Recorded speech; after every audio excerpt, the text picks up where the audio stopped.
昨天在贵州的福泉市拍了这里的城市峡谷洒金谷，这里被称为东方的卢森堡，作为一处城市中的风景还是非常有特色的。福泉算是一个古城，这里保留了比较多的古迹，其中最出名的当然是这里的福泉山。据说当年的张三丰真人就是在这里得道成仙的。一起带大家逛一逛这个福泉山。福泉山也在市中心，买了洒金谷的套票也包含这里。景区门口这个楼挺漂亮，因为这里典故比较多，请了个导游。怎么称呼你啊？小聂是吗？好的。欢迎你来到我们这个福泉山参观游览哈。现在呢，我们看到的就是我们的福泉楼了，整个楼身和楼柱哈，它都是纯木所制造的。这个呢是在16年所制造的，当时这些木头呢都是从印尼那边运过来的波罗格。它上面的雕刻的哈，它其实呢是三清祖师。这三清祖师呢，就是我们道家最高的3位神长者，就掌管着我们道家所有的神仙之类的。进入景区，首先看到的是一个古迹文庙。这就是我们的庙门了哈。上次说过，全世界所有的文庙、孔庙和大成殿都是和孔子相关的。在这雕像呢，其实也可以进来是一个孔子的雕像，雕刻得非常精美，雕刻得最好的一个塑像，排得上名次的。它其实呢，它是整身是用我们整块青石来雕刻的。你可以看一下它的面部表情或者是衣袖的线条都是非常流畅的。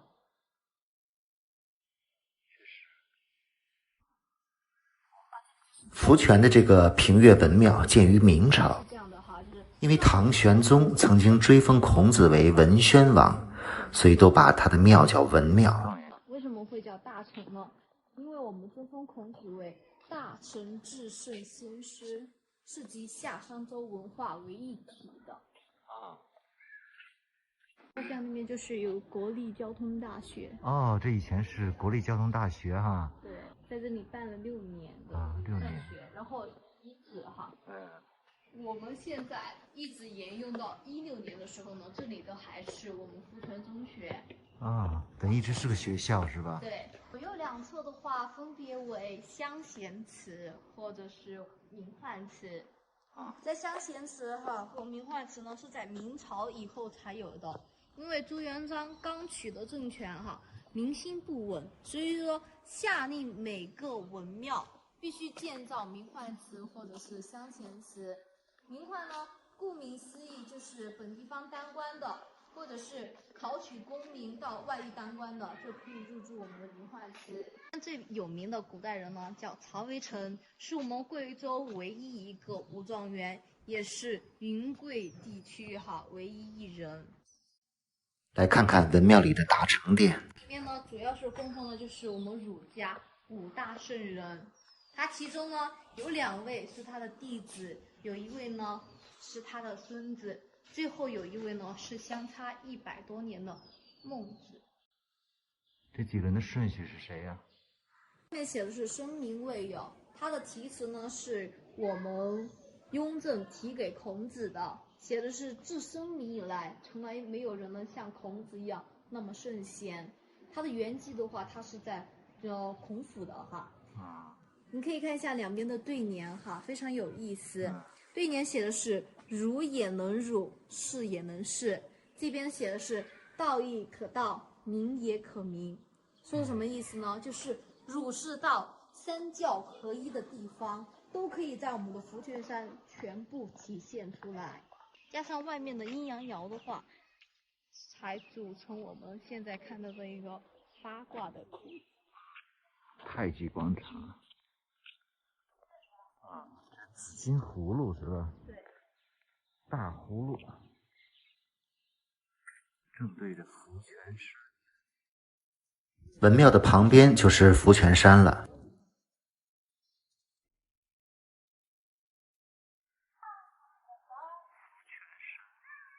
这个福泉山因为一代宗师张三丰在此修炼成仙而名声大噪。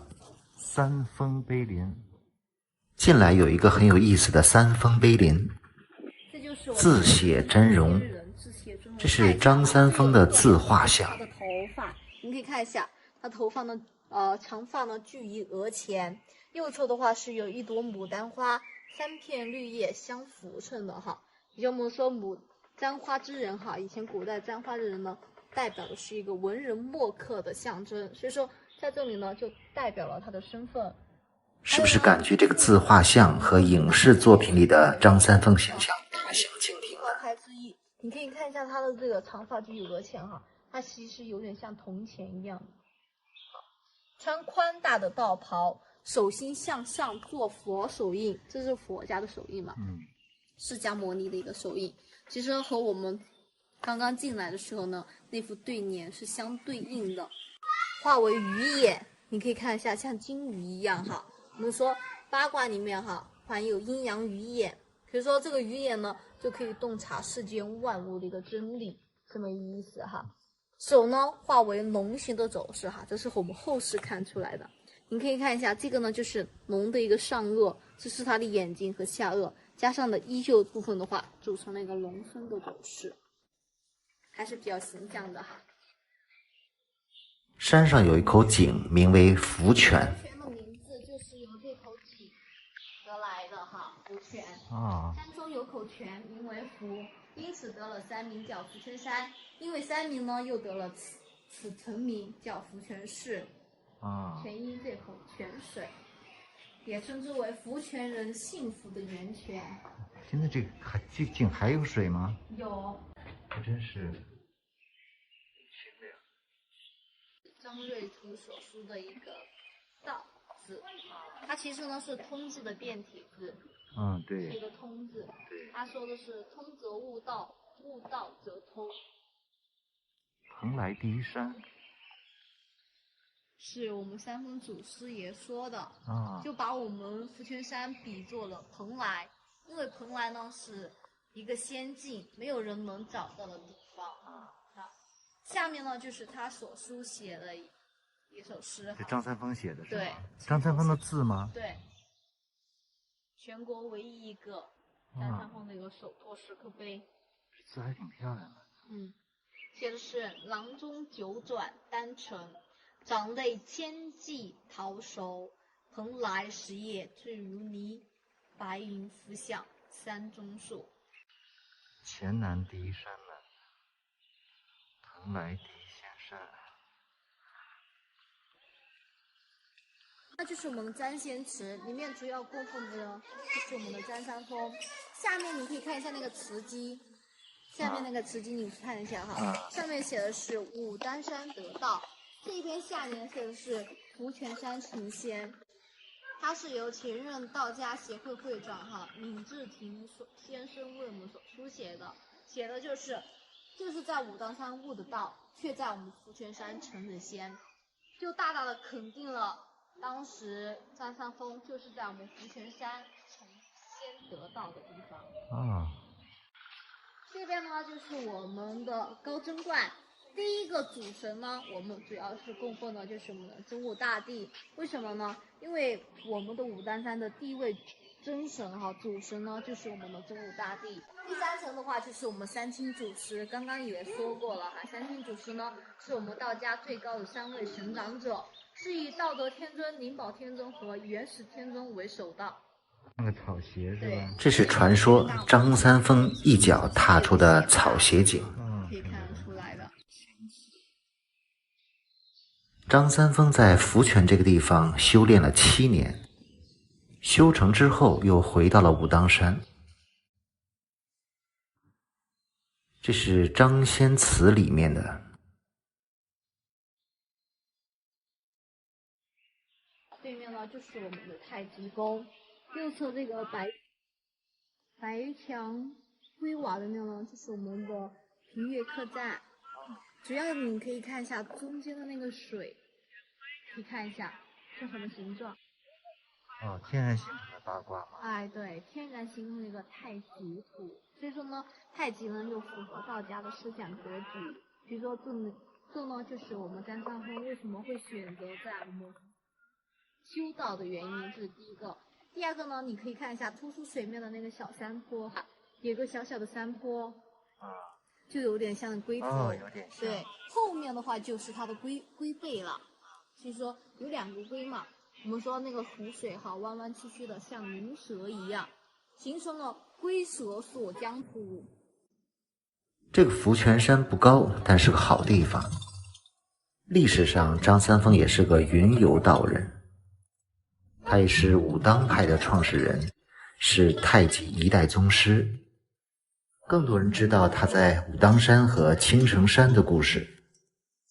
有一次去看望弟子沈万三，回武当的路上发现了这个福泉山的宝地，一下子在这里待了7年，修道成仙。从此福泉山名声大噪。在山上可以看到下面一个新建的太极宫，规模庞大，准备走过去看一看。前面有一个福泉城楼，要穿过去。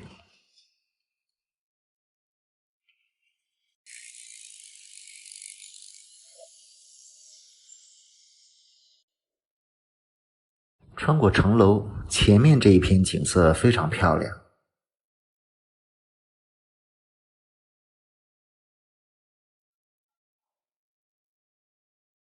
这里有一大片白色的建筑，这是平乐驿站。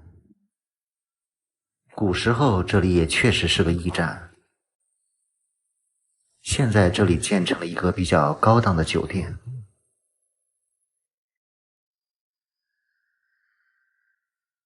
平乐驿站的旁边就是新建的太极宫，当年的张三丰就是在这附近修炼的。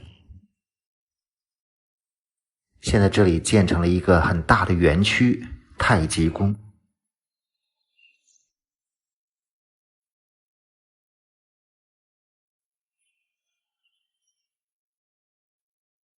这个太极宫建的规模非常大，门票也是和洒金谷福泉山的一个套票，优惠价70元。这个最大的宫殿就是太极殿，里面不方便拍照。后面是老子殿，老子殿旁边还有个三清殿，这个是可以登上去的。太极殿的前面风景非常美，除了福泉山，还有一个桃花岛。这是张三丰在练太极。下面就是一个桃花岛。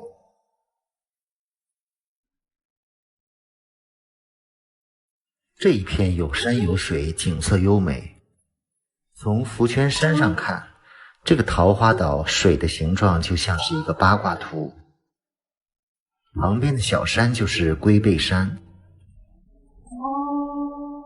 福泉除了因为张三丰而出名，还有一个历史人物沈万三。沈万三曾是明朝的首富，后来被贬发配到云南，又跟随张三丰来到了福泉山修道，并最终逝于这里。这里还有沈万三的一个墓地。但沈万三应该有3个墓地，这是其中之一，可能也是个衣冠冢吧。这个就是福泉山上沈万三的墓地。在墓地的旁边还有万三府邸，目前也是一个高档的会所和酒店吧。整个福泉市除了洒金谷、福泉山和太极宫，还有一些小景点，不过没有再去了。下一站准备去黔东南走一走，先到凯里休整一下，然后再去千户苗寨。这里是贵州剑河，苗族女神养阿莎的故乡。这座养阿莎雕像高88米，如此巨大的雕像，做工却是非常的精美。剑河最出名的是剑河温泉，自古这里就享有苗疆圣水、西部玉都的美誉。这里也是贵州3大名泉之一，吸引了很多人来这个温泉景区度假。我这次也是经过网友的推荐，选择到这里休息几天。没想到剑河这个地方竟然有如此高大上的度假酒店，而且这里酒店和景区的套票也是比较划算的。每当夜幕降临，剑河的夜景也是很美的，可以坐船来一次夜游剑河。今天从凯里坐车去剑河，剑河离凯里50多公里，交通非常方便。这次来剑河，一个是来看仰阿莎女神的雕像，一个是来这里泡泡温泉休息2天。这条河也是清水江，和下司古镇的清水江是一条河。从剑河的长途汽车站打了个车到这个仰阿莎女神的雕像，几块钱就可以。女神像矗立在江边高高的石阶之上，免费对公众开放。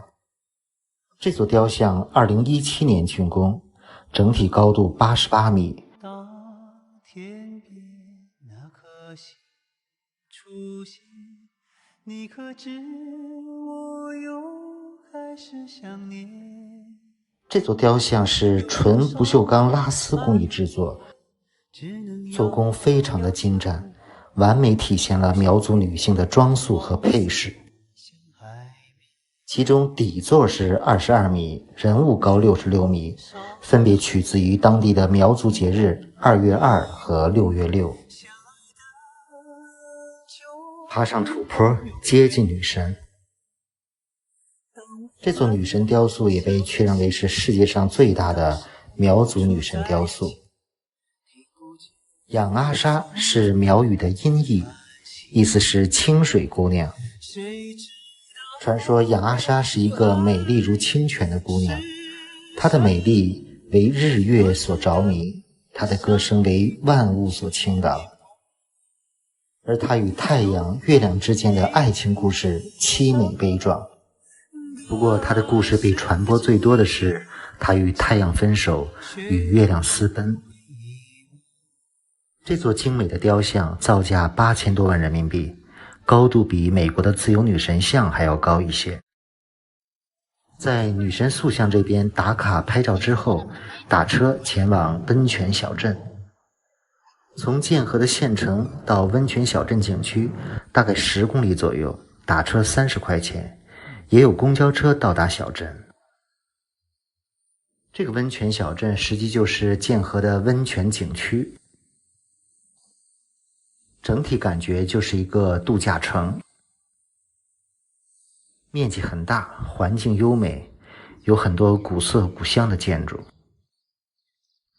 这个温泉景区的外围都是免费参观的，但所有来这里的人基本都是住酒店、泡温泉、度假来的。我也是看了网友给我的留言，说这里的温泉和酒店特别的棒，非常值得来。尤其这里的温泉是贵州3大名泉，被称为圣水温泉。先进温泉大堂看一眼。来这里泡温泉可以单买温泉的门票，但大部分人都是买的酒店套票，包含了住宿、泡温泉，还有早餐、晚餐，还有游船等等，双人500多。我订的就是这个国际酒店套票，超豪华的5星酒店。如果2个人来这里度假，非常的划算，因为包含了温泉票、早餐、晚餐，还有游船的费用。看看阳台上整个温泉城的风景。我从商务标准间升级到了这个观景温泉房。除了阳台的无敌风景，卫生间里还有个大浴缸，在房间里就可以泡真正的温泉，感觉不在屋里泡个温泉都可惜了。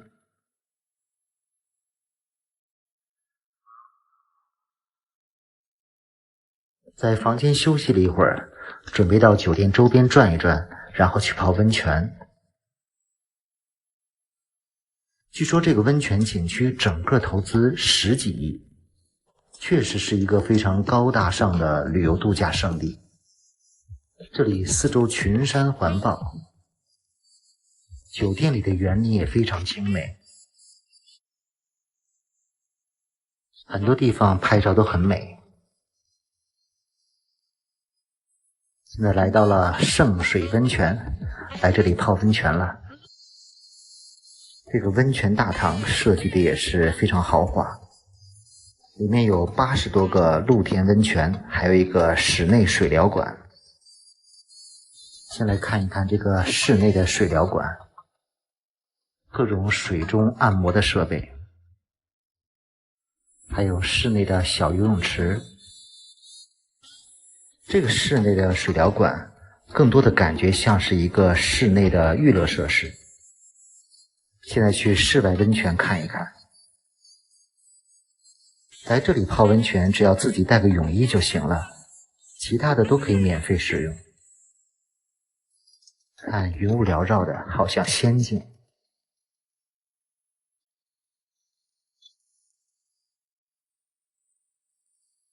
据说这里的温泉是国内非常稀有的东流温泉，和法国著名的维希温泉非常相似。除了一般的保健效果，对很多疾病有很好的疗效。每个室外小温泉都非常的漂亮，也很隐秘。我也准备下水泡一泡。景区有好几个泉眼，一年四季都不会枯。不少人还会特意选择冬天来这里泡温泉。泡温泉要多饮水，这里有很多免费饮料。其实我个人是非常喜欢蒸桑拿泡温泉的。这里还有很多苗药风格的温泉，有一些温泉人还不少。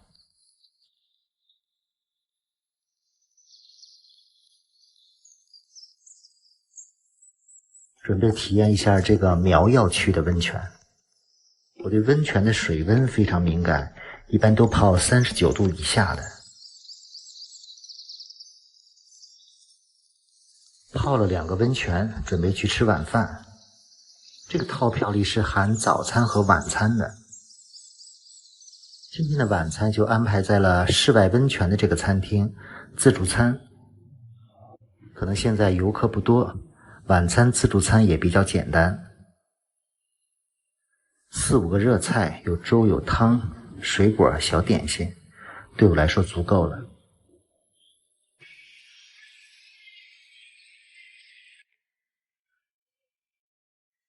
吃过晚饭先散散步，晚上准备去游江看剑河的夜景。整个温泉小镇里的夜景也非常的美，灯光渲染得非常绚丽。边走边听歌。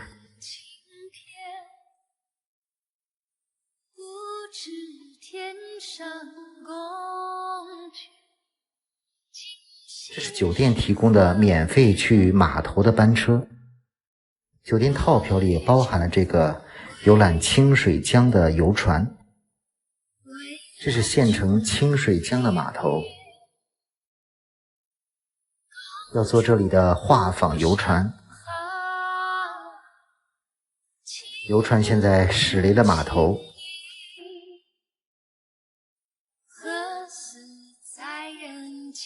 没想到建江晚上的夜色也是这么美。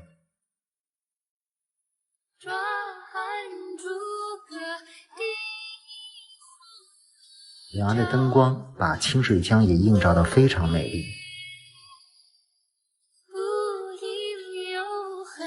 这个游船游览的距离也不短，每个房间都有2张票，感觉还是很值得来的。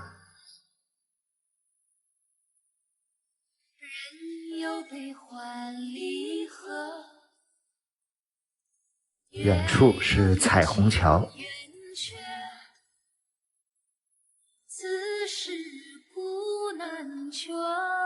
突然开始雷电交加，下起了小雨。千里共婵娟。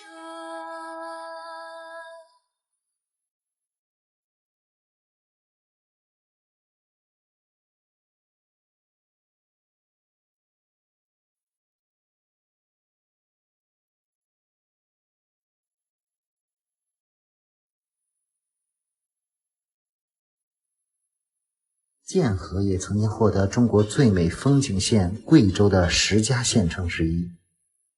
在船上游览一圈，感觉还不错。看着江面上多漂亮。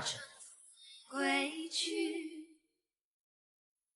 唯恐琼楼玉宇，高处不胜寒。起舞弄清影，左边看到了岸边的仰阿莎女神雕塑，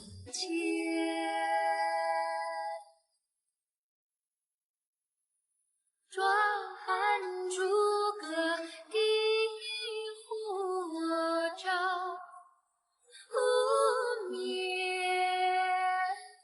不应有恨，何时长相别。晚上女神雅阿莎也散发着光芒。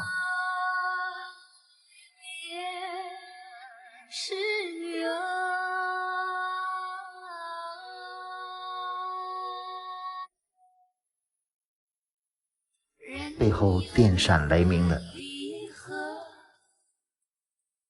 月有阴晴圆缺，此事古难全。但愿人长久，千里婵娟。回到酒店，雨越下越大。可以去看看下雨的室外温泉有没有人。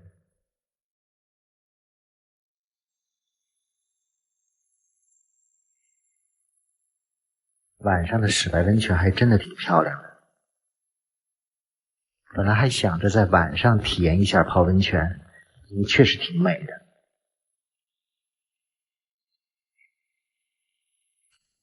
看这样子雨不会停了。记得这个亭子叫4大美人汤，里面好像有人。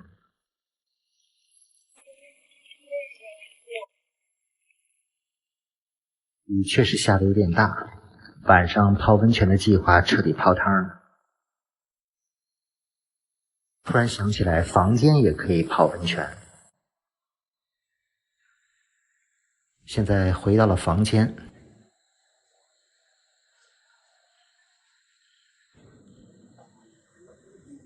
好像外面的雨又变小了。看看外面的夜色，真美。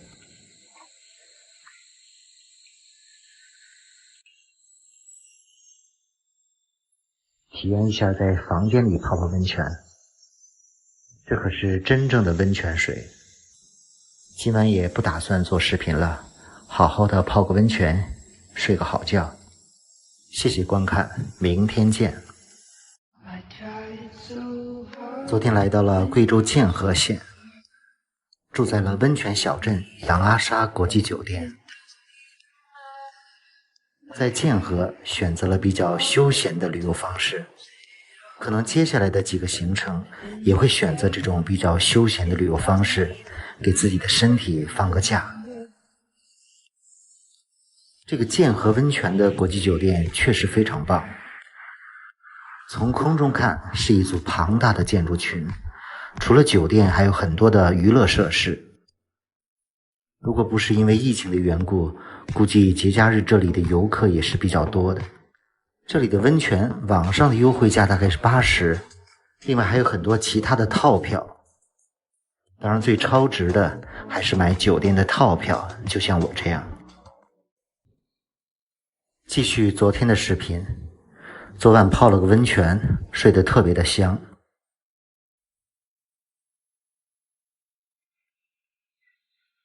早晨，窗外云雾缭绕的，空气非常好，感觉贵州这里的气温不像是夏天，非常舒服。在这里休整2天，确实是很享受的事儿。今天的早餐是送到房间里的，不过在房间的阳台上吃早餐也比较舒服。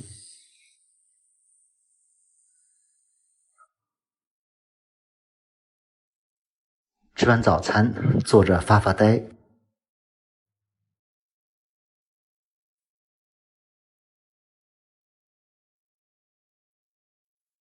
看流动的云雾。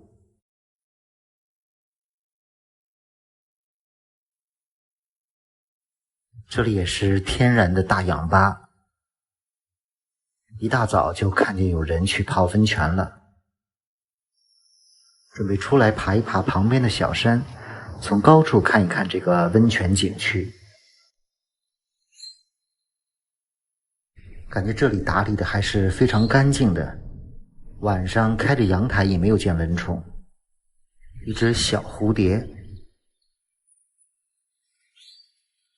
这个酒店从环境到服务确实是5星水准的。昨天的温泉体验还有游船体验都还不错。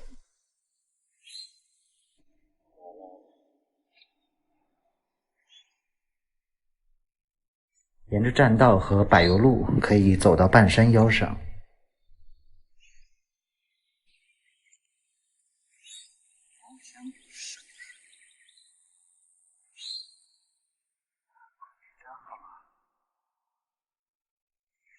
大家可能发现，在我这2、3年国内的旅行当中，住过几个5星和豪华的酒店，比如三亚、澳门等，但其实我更看重的是性价比，所以几个高端酒店预定的价格都是非常超值的。以后有机会我也专门做一期如何选择预订宾馆。看这个温泉景区还有很多的娱乐设施，不过现在没开放。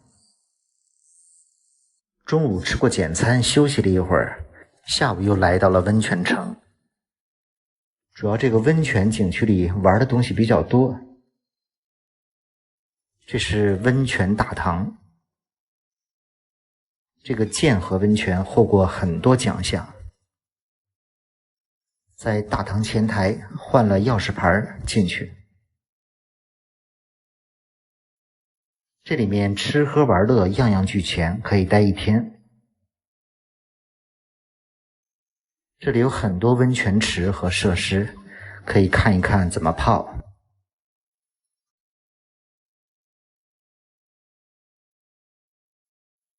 这是更衣室，没人，偷拍一下。在更衣室冲过澡之后，就可以来到后面。后面有室内水疗馆和室外温泉。这个室内水疗馆在国内都算是面积很大的。一进来感觉来到了室内水上游乐园和室内游泳池。在这里面尝试着游了50米蛙泳。这个是比较特色的神尼泉。这里还有个鱼疗吧，进来泡一下。我因为每天穿运动鞋走很长的路，容易有一些脚皮，估计我这双脚对于这些小鱼来说是一个饕餮大餐了。一会儿小鱼全聚集了过来。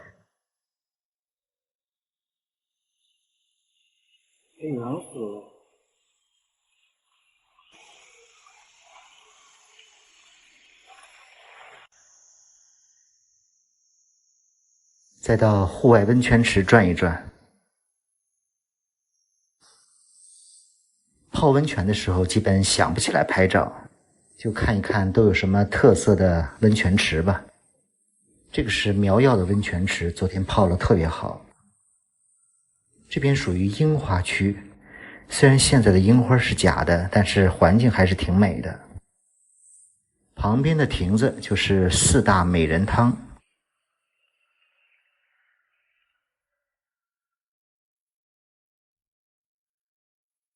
昨天经过这里的时候，仙雾缭绕，估计定时喷雾吧。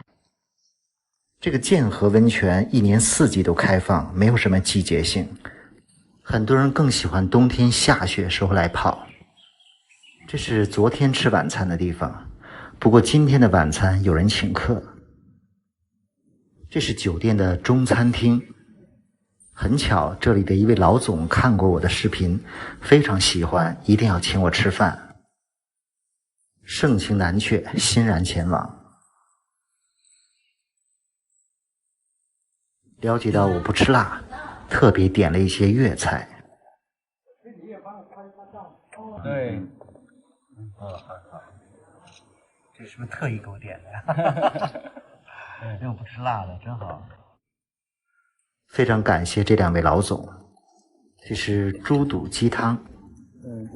这个剑河这边呢，养的斗鸡啊，都是黑色的鸡爪啊，水饺山上跑的那个东西，对，很脆口的啊。那个桥就是，这儿的萝卜也确实好。哎，对，这是农家户种植的啊。节味花椒骨。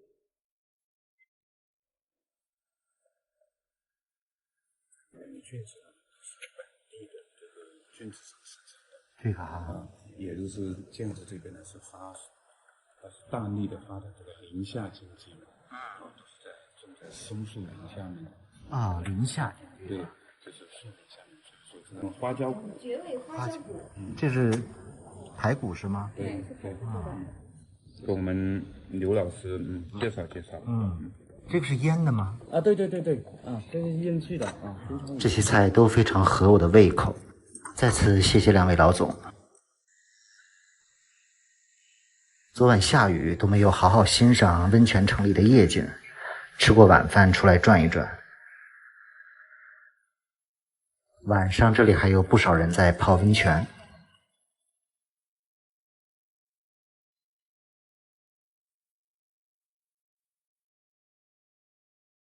吃饭的时候听老总介绍，他们这里还有一些康养项目，特别适合来这里疗养和治病的人，据说年票才900多，不知道现在哪里能买得到。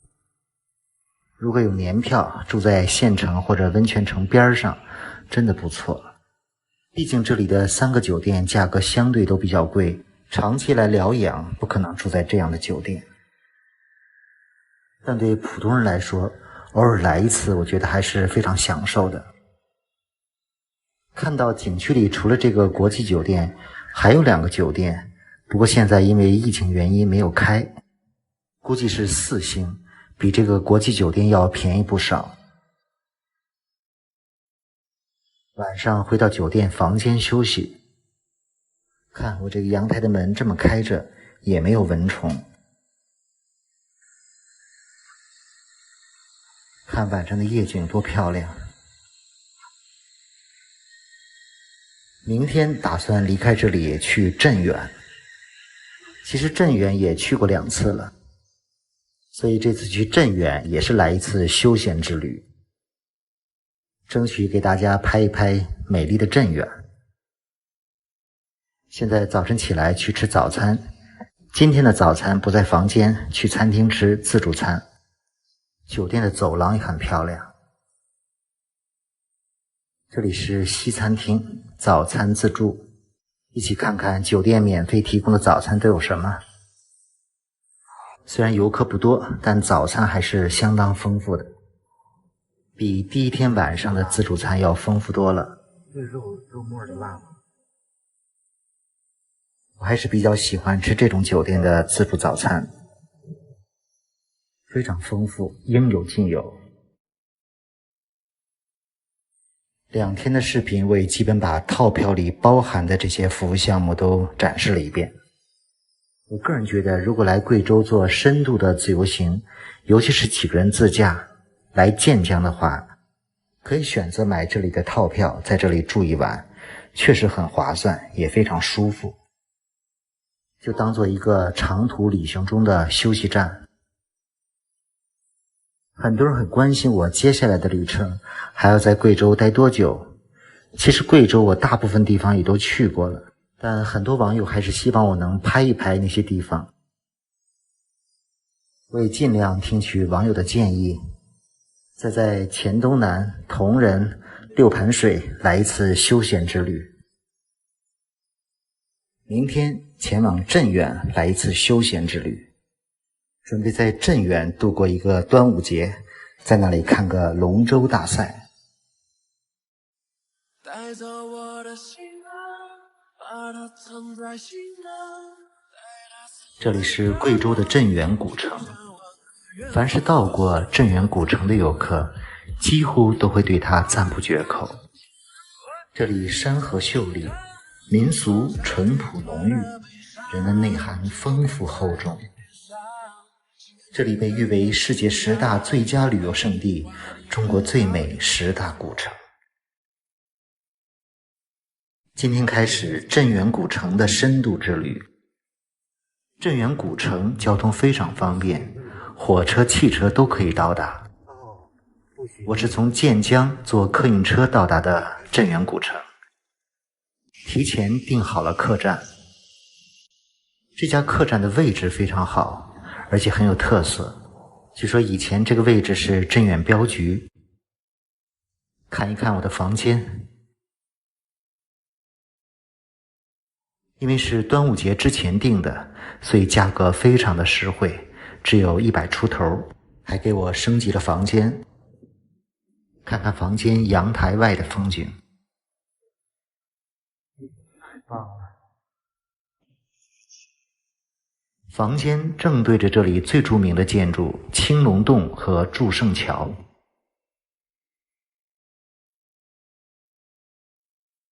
房间很舒服。本想第一天就在房间休息的，不过看到这里难得的好天气，又想抓紧时间出去玩了。真的好啊，天儿！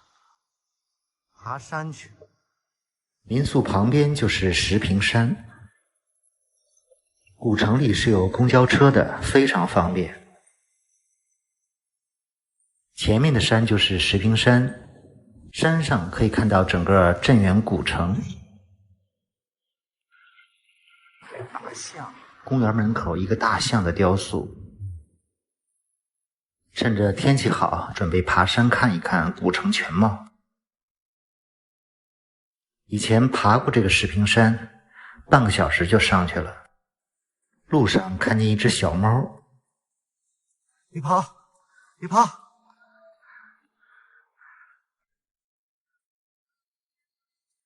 等会儿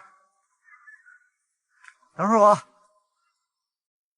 追了几步小猫，累得气喘吁吁的，感觉还挺累的。已经隐隐约约可以看到古城的全貌了。继续往上爬。现在是大晴天，爬起来还有点热，感觉早上来更好一点。也许还能看到云雾缭绕的景色。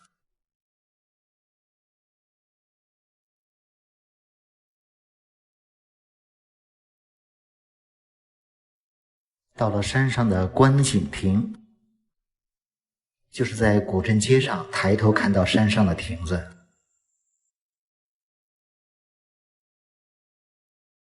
明显感觉比上次爬这个石屏山觉得累了一些。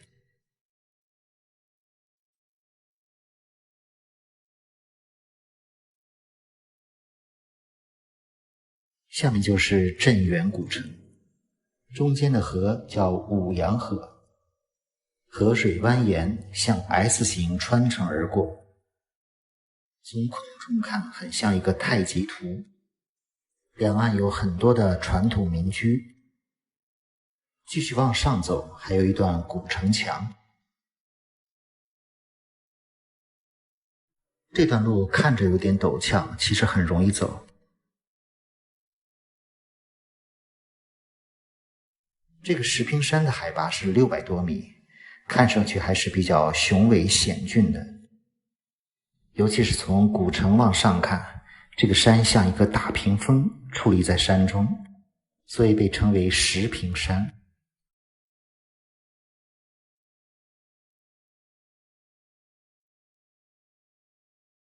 这个城墙建于明朝，这里被称为江南的塞外长城，人称苗疆长城。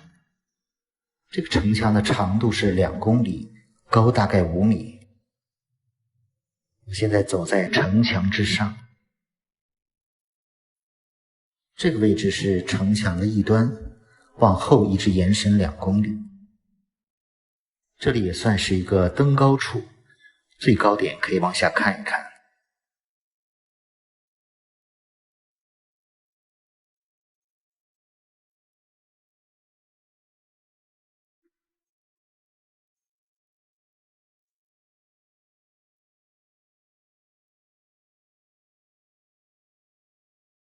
本来想爬上城墙拍个照，有点恐高了。记得2年前我在这里很轻松地上去照了相，还找到了当时的视频。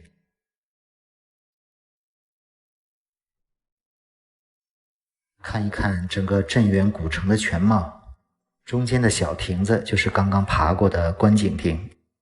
以前这里还可以等到天黑看夜景，现在5点半就要关门了。既然晚上封山，就下山。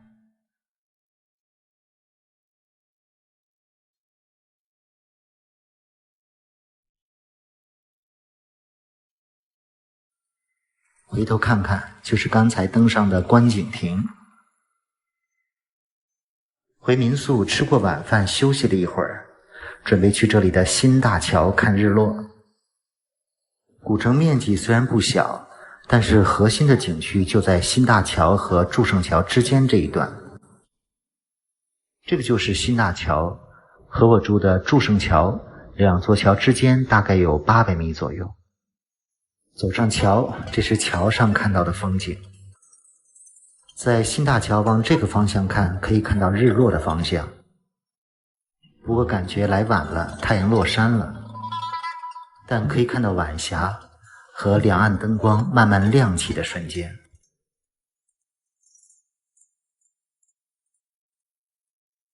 镇远古城的夜色是非常美的，每天这里都有不少人在这里看日落，看灯光泛起。来镇远古城的人都很喜欢这里的夜晚，被这里的夜色迷倒。这个就是祝圣桥，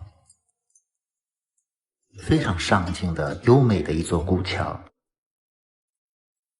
这座桥建于明代，也经过多次维修。沿着河两岸看一看古城的夜色。祝圣桥变换着不同的灯光，后面就是石屏山，山上星光点点，山顶观景台。我就住在旁边的民居里。祝圣桥这边不但景色美，交通也非常方便，去石屏山、青龙洞最近，而且有公交车。我到镇远古城的第一天，这里河面的水还不满，第二天就开始蓄水了。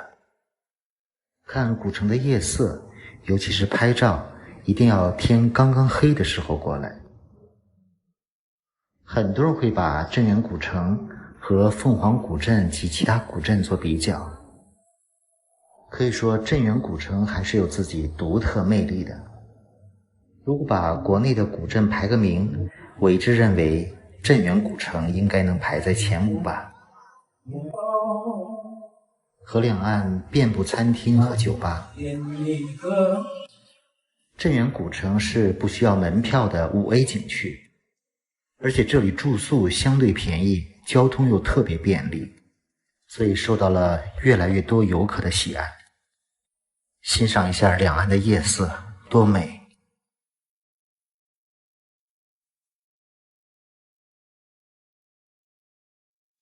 一道亮光曾划过，留住青春片刻。离别很早些花，这是新大桥，大概有70、80年的历史吧。我灿烂的飞过，我孤独的跌落，都有你，像一片爱人。大桥脚下有很多的美食餐厅。我曾经彷徨疑惑，不想变成粉末，也曾经莫名执着，不顾生活结果。去新大桥的另一端走一走。我想要成为你，却怕失去自己。你懂得，我是由我自己雕刻。这边有很多的酒吧。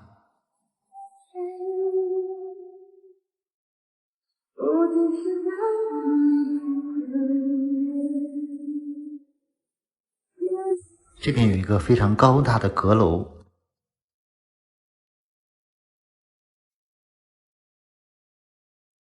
远远的就可以看到，非常的醒目，所以特意走过来看一看。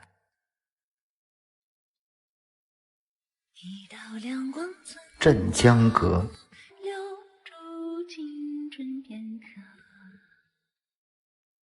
夜晚的镇阳古镇，随便拍照都是一幅非常美的画面。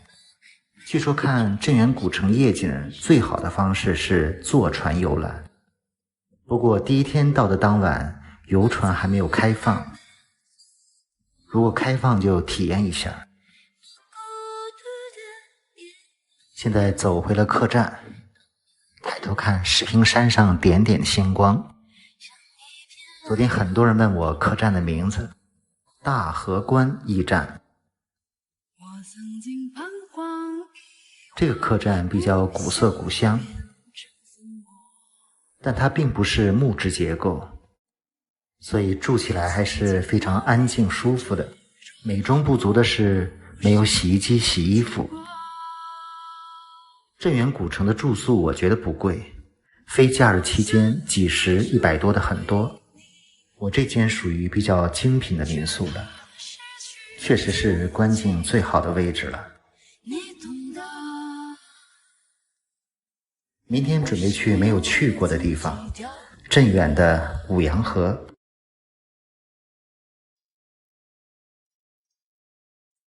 这里是贵州镇远的五羊河风景区，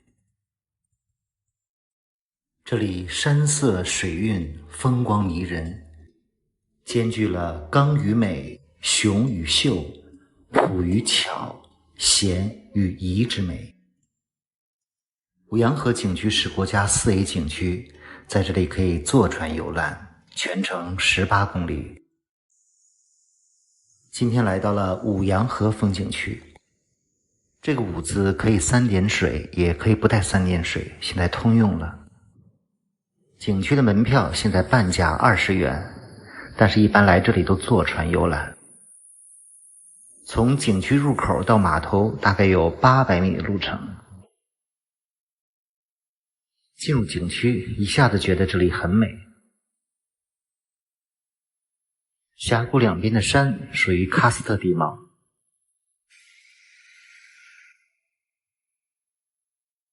抬头看每个山形都挺漂亮的，还有不少的溶洞。前面的一座山上有一个天生桥，走过长廊，前面就是码头了。这个位置看天生桥更清楚。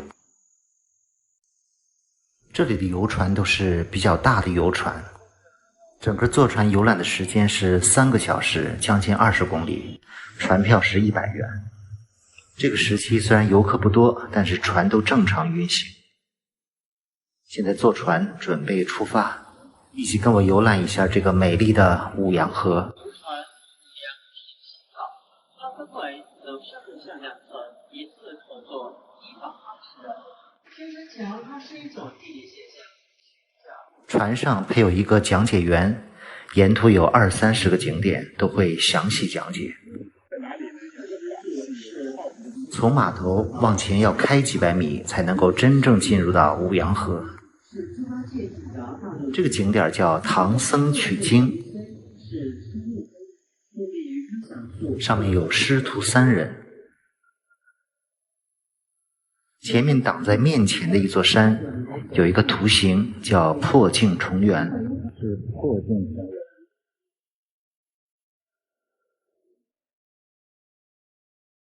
整个五羊河景区两边的山都是喀斯特地貌，所以形态各异。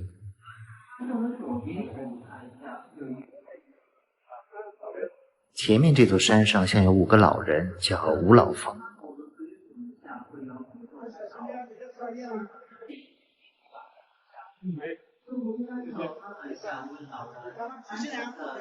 太阳出来了，来了这么多天，今天看到太阳。船上的游客看到了太阳和蓝天，都非常高兴。确实，在贵州，如果遇到好天气来游览这些自然的山水，是非常幸运的。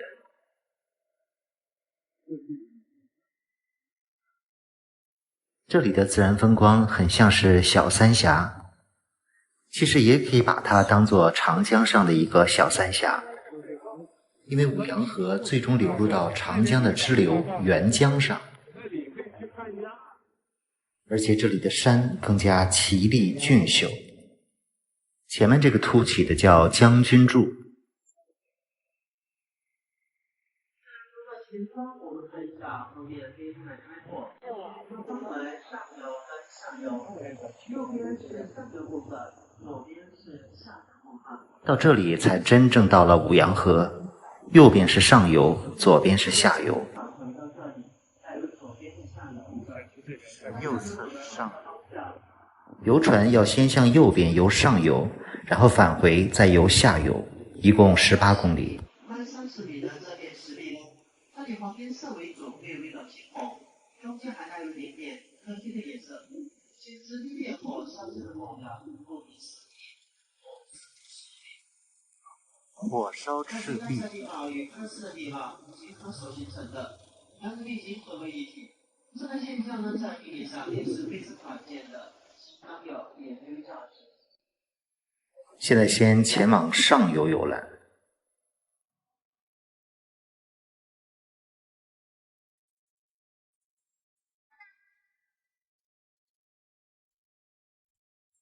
现在经过的叫坐井观天，几座山峰围成了一个圈儿。在这里还隐藏着一个小村庄，这个小村庄是长寿村。是捕鱼为生的，世世代代都生活在五羊河的河岸边，是五羊河里的原住民。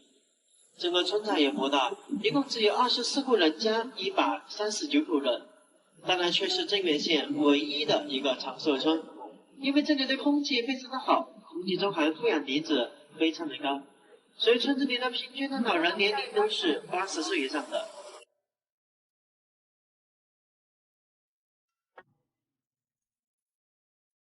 这山上应该也有不少药材吧？各位朋友，我们看一下左前方，左前方有一块石柱，它独自的立在河面上，觉得很唐突。姜太公钓鱼，左边的那一块石柱是姜太公钓鱼。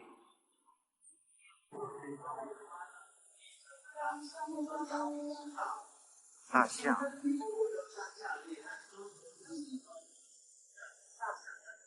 前面的一群山里好像隐藏着一只大象，看得到吗？大象饮水，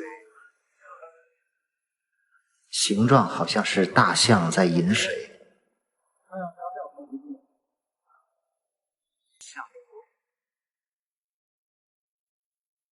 大象饮水。这片水域非常开阔，像是高峡平湖。船在这个大象饮水的地方准备掉头了。这个五羊河景区非常的凉爽，很适宜避暑。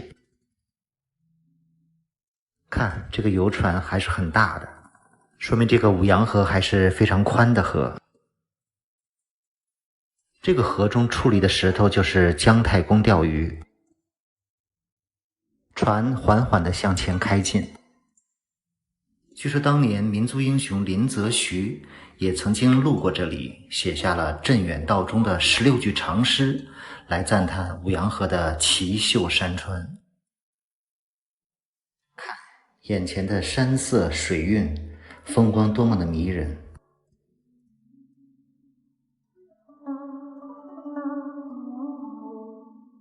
这里的地貌因为是喀斯特为主体，所以山形都非常的美。山水风光既刚又柔，既雄又秀。这里因为是高峡平湖，所以水是非常的深，平均水深就有60多米。流长江呀？知道流到哪个长江哪个支流？沅江。沅江。沅江入洞顶。船上的几位游客看到这美丽的景色都非常的兴奋。现在又回到了这个三岔路口，这里的水面非常的开阔。从这里往前就是五羊河的下游。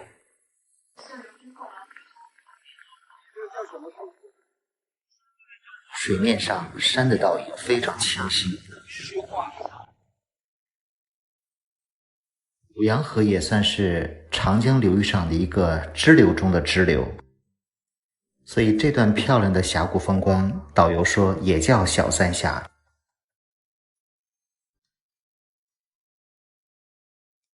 整个五羊河的长度是400多公里。前面这段有很多的瀑布飞泉，这个瀑布叫三叠水，有3段飞落江中。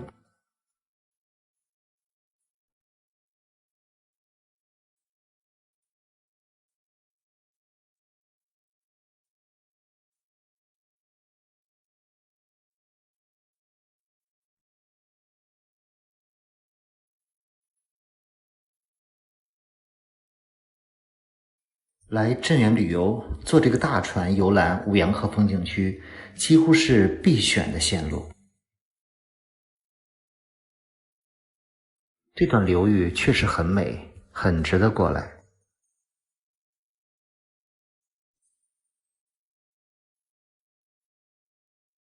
近现代也有很多的名人，包括领导人都来过这里游览，对这里赞不绝口。从这里往前再拐弯，就可以看到五羊河上最标志的景点孔雀开屏。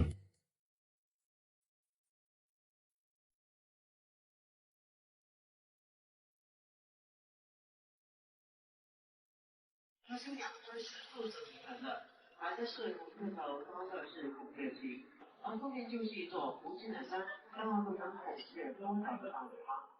水平分平的，那也是它的特别之下。这句话是完全的停下来给大家拍照。各位在拍照的时候呢，不能起来，孔雀开屏。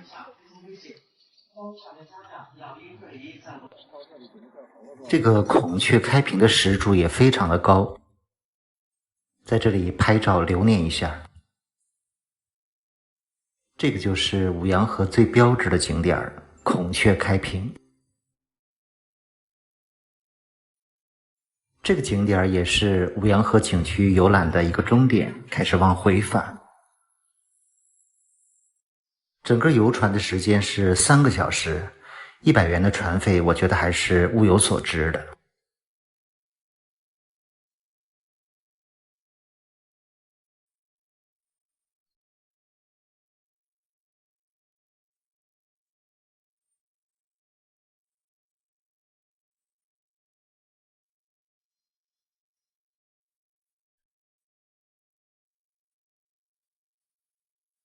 明天继续行走镇远，感受这个千年古镇。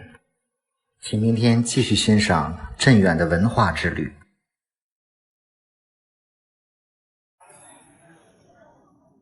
镇远古城历史悠久，从公元前200多年设县开始，到现在已经有2300多年的历史。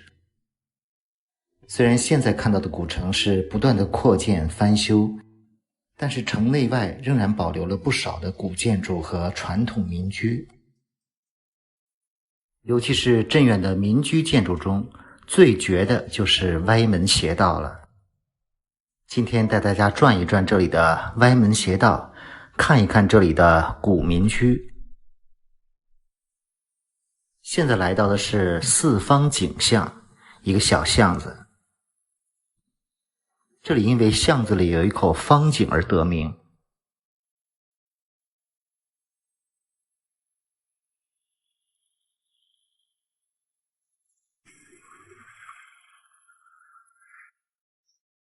小巷里有很多民居，但凡是开在小巷道旁的各家大门，绝不会与小巷平行或者垂直，小巷也绝不与大厅正对，而都是有意的将门的朝向转一个角度，斜对着街道。古巷中有好几家非常知名的大院儿，前面这个叫傅家大院儿，一起进去参观一下。据说他们家还有一件宝物，价值上亿的金丝楠木床。就是如果讲是您来讲是吧？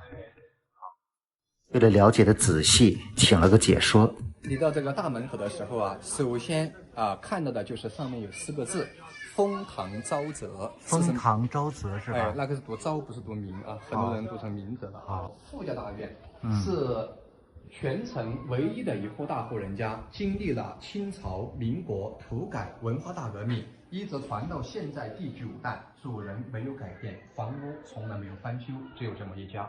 清代是什么样子，现在就是什么样子的。首先跟你说一下何为歪门邪道。我们当地的歪门邪道讲的是风水，歪门它指的就是旁边这一扇大门。这扇大门为何叫做歪门？因为不是修建在主要建筑物的中轴线上，开在旁边的大门叫做歪门。这扇歪门不能乱歪，必须由风水大师根据建房人的生辰八字推出门顶上乾坤卦的朝向开的一扇门，叫做歪门。这里有个八卦图，那么这个方向是什么方向呢？正好是东南方向，意思就是紫气东来的意思。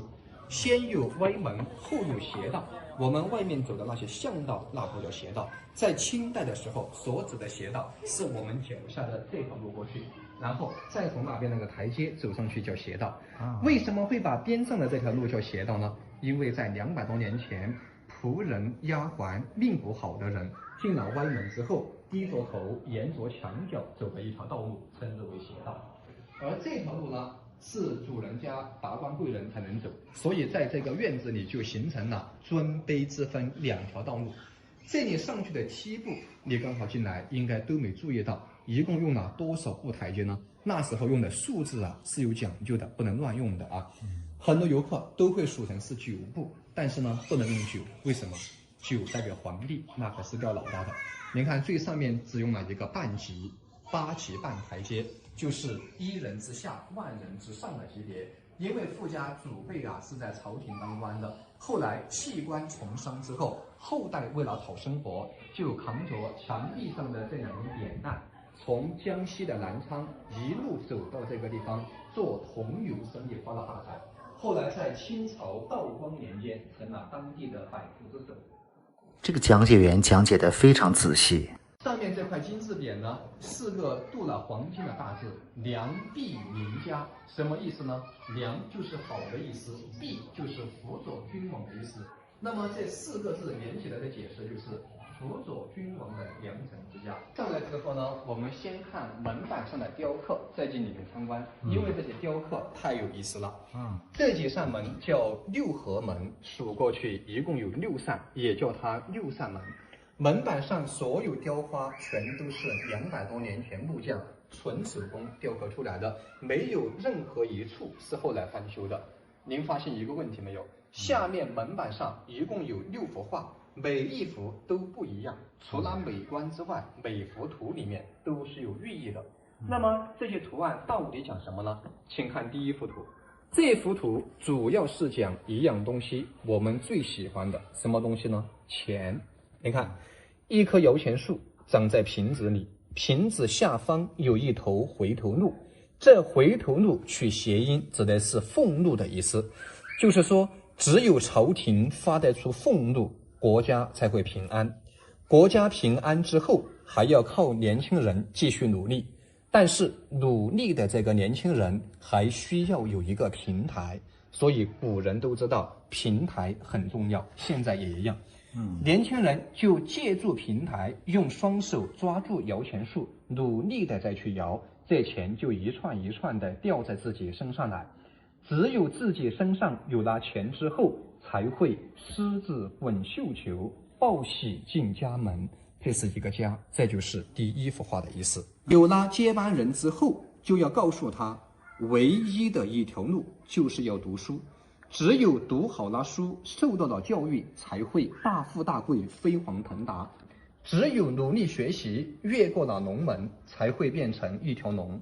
要是不努力学习，一旦落榜了，跌下来就变成一只虾。一个家庭首先要保住平安与和谐，然后共同去争取名利和俸禄，逐步的积累，家庭才会幸福。用我们现代话说，就是家和万事兴。我右两边这一双凳子，其他地方没有的，这是清代的琴凳，因为整个造型像一把古琴，所以叫琴凳。左右两边4把椅子全都是清代太师椅，200多年前就这样摆设，一直保持原貌，没有改变过。清朝八仙桌最贵重的地方，这一块石头不是大理石，也不是玉石，这个叫云石，广东4大名石之一，产于广东的云浮。当年富家购买这块云石，主要是看上有中间这幅图案，黑色的一片过来，很多人以为搞脏了，并不是，这是天然形成一只飞翔的动物。什么动物呢？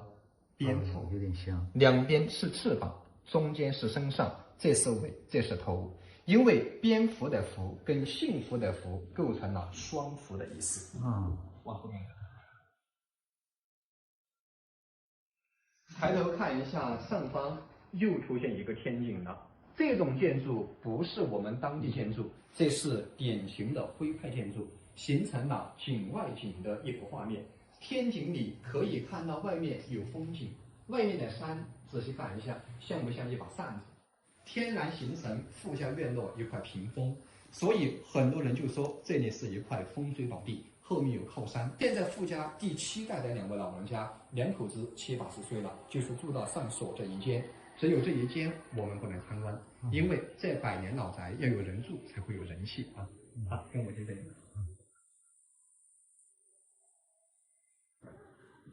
民国书桌上的2个瓷器，光绪年间的青花瓷。由于2个青花少了一个盖子，不值钱了。就算2个青花的盖子还在，再怎么值钱，也比不过身后的这张床。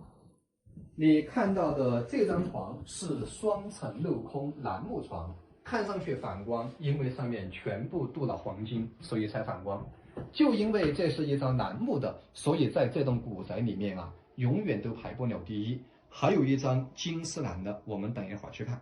首先来看这张楠木床的雕工，中间这一排一块楠木雕刻了2层花纹，您看那里面雕一层，外面又雕一层，叫双层镂空雕。下面雕刻一层的这个叫透雕，并且里面还雕了很多的吉祥物，就像这里有貔貅，还有凤凰，这里还有回头鹿，您看那里还有金丝雀，中间那里还有麒麟，全部雕在里面。在200多年前，整张床里最值钱的地方就是这2颗白色的，当时比钻石都还贵。什么东西呢？如今送给我们都不要了啊，非常的普通，是2块玻璃。因为200多年前我们国家没有玻璃，富家花重金去法国进口的2块法国玻璃，但是现在不值钱了。反过来，这片纯手工的雕刻更加值钱。这幅图案是出自我们看电影《西厢记》里面的人物，每一个人的身上全是镀的老黄金，还有脸盆是清代的铜盆，因为常年没用了就氧化了啊。这个房间呢是清代的时候啊，是儿子跟大儿媳的那个婚房啊。整张神龛的造型像一只蝴蝶，因为蝴蝶是我们当地苗族的图腾。你看下面还雕了2个牛角，也都是苗族的代表。所有的雕刻也全都是镀的老黄金，包括你看到的财神和寿星2位神仙身上的土漆也有几百年了，还这么鲜艳，没有变色啊。好，上面的这块匾是清朝同治8年的时候，富家考了一个秀才，外甥孙送了一块贺匾，泮水留香。那个时候的秀才啊，没有国家俸禄，但是有3个待遇：种地不上税，见官不下跪，犯错不打板子。所以在我们当地来说，哪家考了个秀才也不得了啊。这个水，它指的是古城的那条河——五羊河五水。留香指的是书香门第要像五羊河水一样源远流长的意思。现在来参观这个神秘的宝物。你看到的这张床才是真正的金丝楠木床，现在价值1个亿人民币。这么值钱的主要原因你应该比较清楚，它的木材是按克来称的。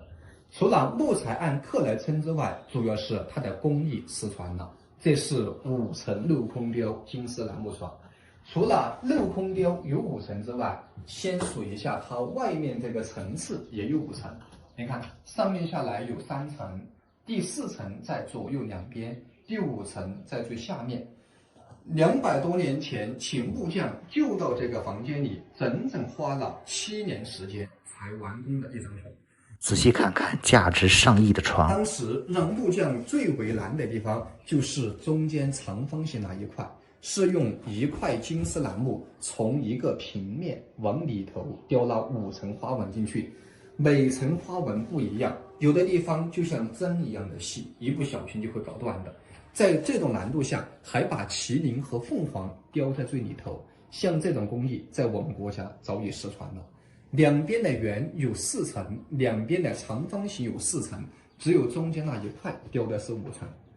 2001年的时候呢，北京故宫博物院在搞百床大展的时候啊，这是我们全国独一无二的工艺，北京故宫都没有这种工艺，现在故宫还是没有。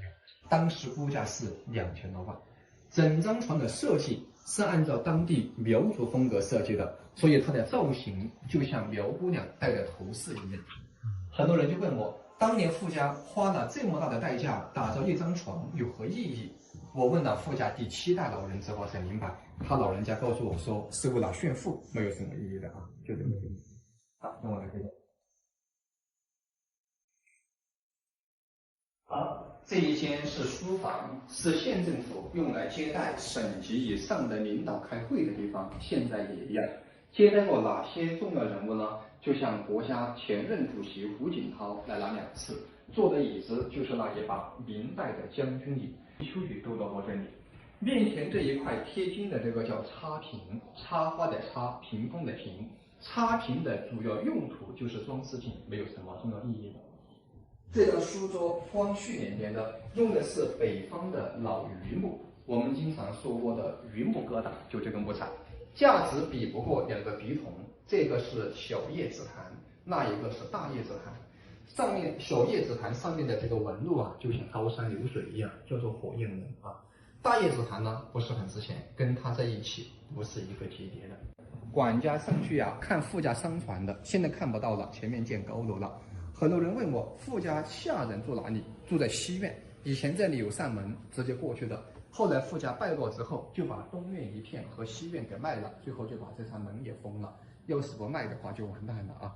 土改那一年，买富家2边偏院的那户人家，后来就被打成地主给批斗了，而富家呢就被评为下中农。后来别人就说，这个地方风水才是最好的。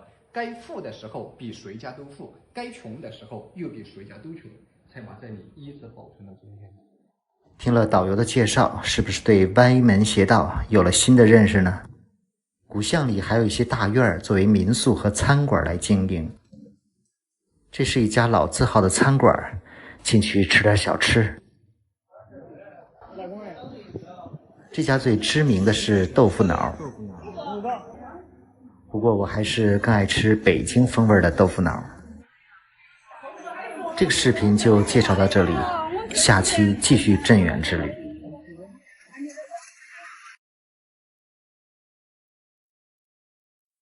在镇远的最后一晚，坐上画舫船，来一次古城水上游，非常悠闲地看尽两岸风光，充分领略镇远古城2000多年的历史和时代风貌。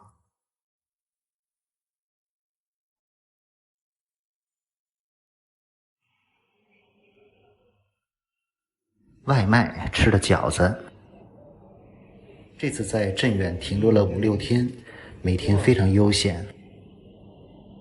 古城7点半，全城的灯光会亮起来。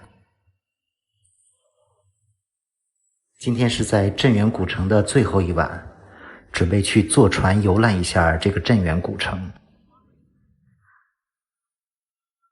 现在是7点半，这里晚上的夜游游船第一班开船时间是8点，准备往码头走。这条街每天反反复复地走了很多趟。夜游的船是在雨门码头，船票80。这个时候天色是最美的。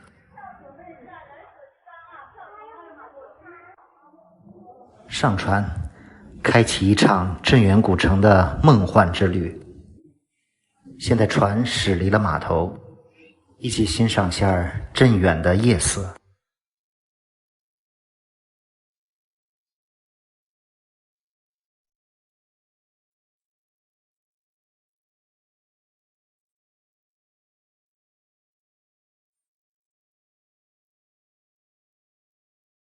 坐在船上静静观赏。这个船从雨门先开往新大桥。整个镇远古城里有很多的古迹，其中有8大会馆、4洞、8祠、9庙、12码头，另外还有古城环、苗疆长城、吴王洞、4宫殿、古井、古戏楼，一共有200多处名胜古迹。现在画舫游船即将穿过新大桥。来镇远的第一天，曾经站在这里的桥头去看日落。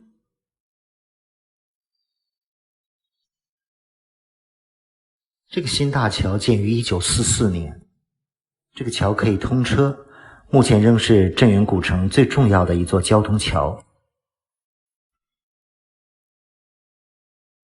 游船所游览的这条河叫五羊河，从城内自西向东呈现一个 S 型贯通全城，也形成了9山抱一水，一水分2城，山水与古城浑然一体，天人合一的独特的太极图案。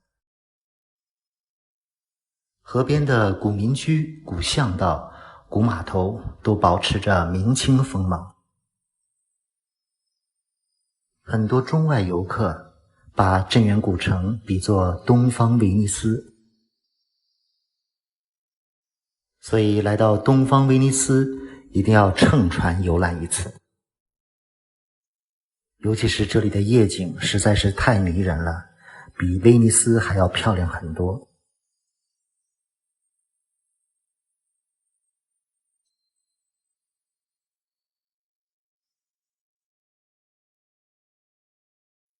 凡是看过镇远古城夜景的，都被这里的景所迷倒。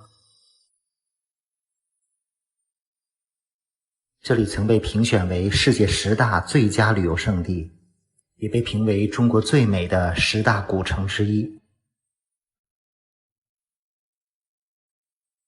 现在看到的是镇江阁，晚上的镇江阁的阁楼非常的醒目耀眼，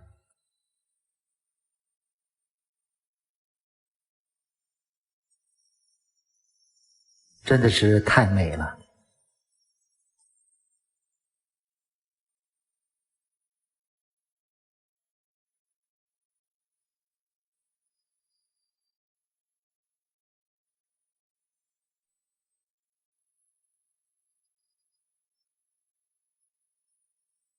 船在镇江阁这里会掉头，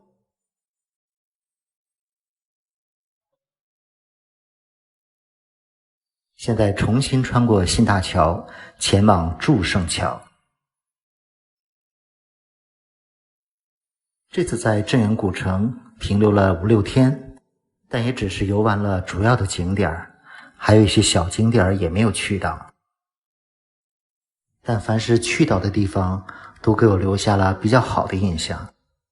比如去的五羊河风景区，坐那个大船欣赏小三峡非常美，还徒步了石屏山和铁西风景区。看，桥上有一个弯月。另外这次赶上了端午节，看到了这里盛大的龙舟表演。这是两岸有很多的餐厅。我个人感觉镇远古城的住宿是比较便宜的，100左右的住宿非常多，比较适合在这里待个3、5天，来一次休闲游。这里也有不少的美食，只是可惜我不太吃辣。继续欣赏古城的夜色。坐船夜游古城还是有不一样的感觉，可以非常安静悠闲地坐在船里欣赏两岸风光。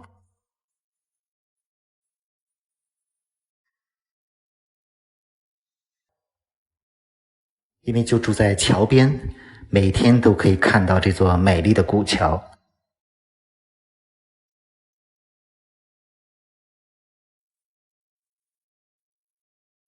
后面星光点点的就是石屏山。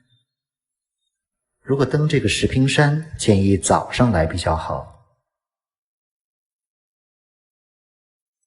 你是岁月长河，星火燃起的天空。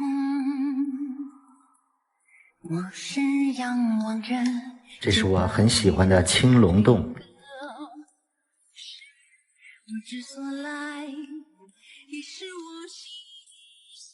我个人的体会是，镇远古城旅游资源非常的丰富，这里被誉为传统文化的迷宫，集文化名城、名山丽水、自然文化、民族风情于一体，因此也被誉为完美的山水古城，难得的度假胜地。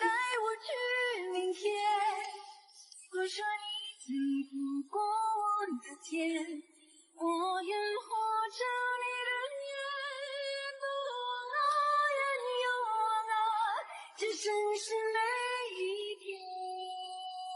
这两天看到很多网友留言，问镇远古城是否适合避暑旅居。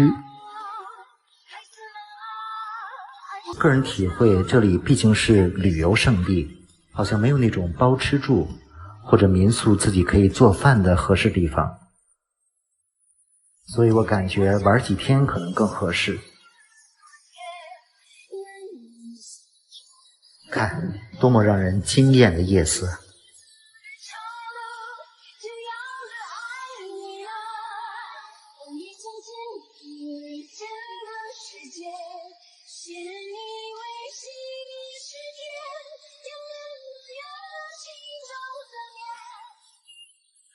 下一站前往狮饼。